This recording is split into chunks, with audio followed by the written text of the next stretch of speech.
You know I had to do it. So every time there happens to be one of these old Vancouver Canucks guys making an appearance on Montreal television to talk about something related to the Habs, we always talk about it here because I am a fan of both of these teams, and of course, there's always a great opportunity to discuss a link whenever these kinds of things pop up. So, today we're heading over to TVA Sports and talking about an article published on... When was this? Yesterday? Yeah, yesterday at 7:01 p.m. I don't know if that's Montreal time or Vancouver time, but today we're heading over to some comments made by former Vancouver Canuck and current Montreal Canadiens coaching staff member Alex Burrows. And I think Burrows is one of those guys that a lot of Canadiens fans have come to like over the years, depending on what your stance is on the power play, on the special teams, based off of some of the goals that were scored late in games.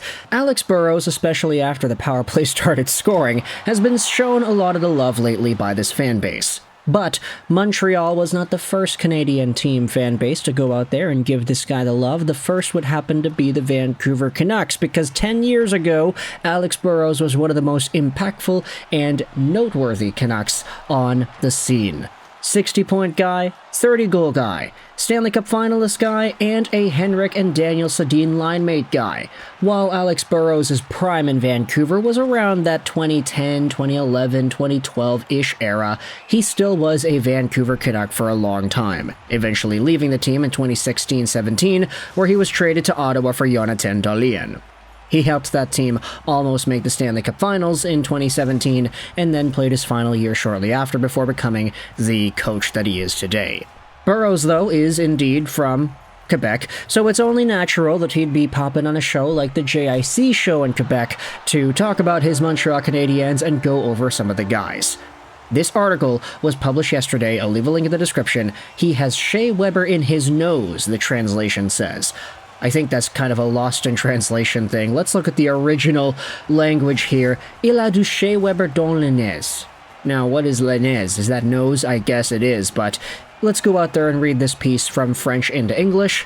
Montreal Canadiens assistant coach Alex Burrows was very impressed with the NHL debuts of young defensemen Lane Hutson and Logan Mailloux. Hutson, who had freshly arrived from the American University circuit, played the last 2 games of the Habs' regular schedule. Mailloux, who had spent the season with the Rocket, was able to make his debut Tuesday night against the Red Wings. Alex Burrows went out there and said this about Lane Hutson: he was very exciting. He said he was particularly impressed with Hudson's quickness and confidence with the puck, who was able to do a lot with very little space. We saw yesterday the sequence where he went along the blue line, passed the puck between his legs in front of Ben Sherratt, turned it on a dime, passed it to Cole Caulfield, passed to Juraj Slafkovsky. These are things you don't see from a mature defender offensively, let alone a young 19-20-year-old. I think he still needs to get stronger physically, but it's very exciting to see how he behaved, the offensive flashes he showed. Even defensively, I think he defended very well with his positioning and his stick. Burrows believes that a good summer of training awaits Hutson and that he has no doubt the young American fullback will get to the task. Now, of course, when it comes to Hutson, we've been waxing poetic about him the entire past 2 years, pretty much. The fact is, second-round picks rarely make the NHL this quickly, and the fact that he is this good this soon is indicative to the insane talent level that Lane Hutson has, and everybody's taken aback by it, right? Everybody acknowledges, everybody watched the games in BU, everybody saw the highlights, everybody was anticipating great things out of Hutson heading into the final 2 games against the Red Wings. And he showed off well. So the fact is, there's a lot to still be excited for next season. Because Lane Hutson, I'm going to go out there and place a bet right here. I'm not a betting man, but if I was, I'd say that Hutson is probably going to make the Canadiens next year. Hot take, right? Either way, Hutson is not the only young defender that Burrows went out there and talked about, because he also had himself an entire thing about Logan Mailloux. It's going to be scary. Burrows was also raving about Mailloux, who, with his big size, presents a very different set of qualities from the much more frail Lane Hutson.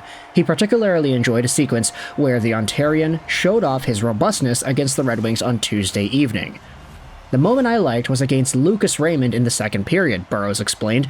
He was coming down the edge of the tape and he pinched it from you. Raymond fell on his butt. I immediately nudged Deputy Trevor Letowski and said, "That hurts."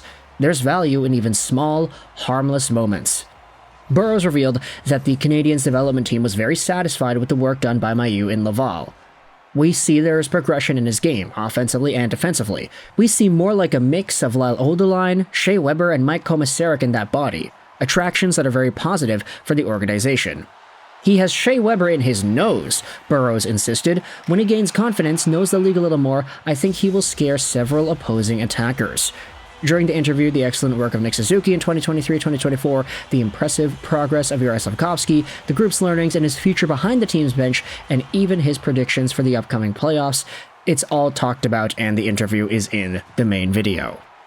So, it's nice to see, right? Alex Burrows going out there and talking about Canadiens, young guys in this way, but I wanted to focus in particular on the Logan Mailloux conversation. Not necessarily on his nose, because I don't know if the article is translating that correctly. Like, oh, is it really like the literal nose, the part on his face that we're talking about here, or some metaphorical, hard-nosed part of his game that we are discussing? Because when it comes to Mailloux, he is a pretty big dude. We've been saying this the entire time. 6'3", 212, right-handed guy who certainly has more of a physical element to his game than Lane Hutson does, while also being able to produce offense. I mean, Mailloux had 1 point in the one game that he played on a very nice breakout pass, which resulted in a Gallagher goal, and 47 points in 70 games with the Laval Rockets, so he has been a pretty good offensively productive guy. Shea Weber, as a comparison, is a very interesting one, not stylistically offensively, because Weber was a 50-point guy at his best. He had 20 goals in a season multiple times. It's not necessarily like Weber was a dynamo offensively, but he could fire a puck, and that was one of the things that he was known for. It's just Shea Weber, especially towards the end of his career with the Montreal Canadiens, was a lot more of a wall. Sure, he had the fiery, powerful slap shot, but the value that he brought was that he was such a difficult player to get around, who was so good defensively, he could read plays, he could hit, he was huge. So for Logan Mailloux to be compared to that is a pretty good sign. I'm not saying that Mailloux's going to be the next Shea Weber, he's not going to be the next guaranteed captain of the team, 20-goal guy in the NHL, like, it's tough to see defensemen score 20 goals a year. Only very few do so every season. So for Logan Mailloux to get this as a comparison is a pretty good thing, and a good testament to the belief that the Canadiens coaching staff has in this guy. The fact that Burrows is even able to say, yeah, there's a specific play against Lucas Raymond where Mailloux was able to shove him down to the ice and knock him off his balance a little bit. Yeah, like that hurts. Those are the small, intricate details that make coaches fall in love with players, where it's like, yeah, just a simple play. Knock him to the ice. He's coming down the wing, cut him off, close the angle, push him to the ice, take the puck, break it back out. Simple plays like that.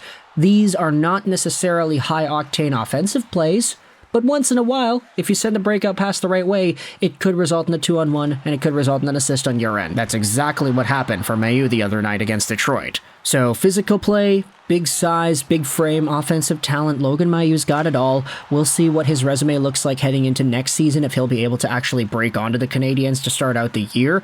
Of course, there are a lot of defenders that are eligible to play for the Canadiens next season. There's like 8 guys that you could say should be NHL caliber guys right off the top of my head, but we'll see what happens once training camp comes and goes and once the rest of the lineup works itself out. Long story short, though, I'd say that Lane Hutson is probably guaranteed. I don't know if I could say 100% confidently the same thing about Logan Mailloux, though, as unfortunate as that may sound. But either way, let me know your thoughts in the comment section below about these comments made by Alex Burrows, former Vancouver Canuck, and absolute grinder superstar for this team on the West Coast, who is now an assistant coach in Montreal and saying some pretty good things about Logan Mailloux. Do you think he compares to Shea Weber? Do you think there's another name that is a little bit more interesting here? I mean, Burrows said Odeline, Weber, and Komisarek, kind of like a combination of the three, which is kind of weird when you think about it like that. Yeah, like mixing and matching 3 different dudes and putting them into one guy.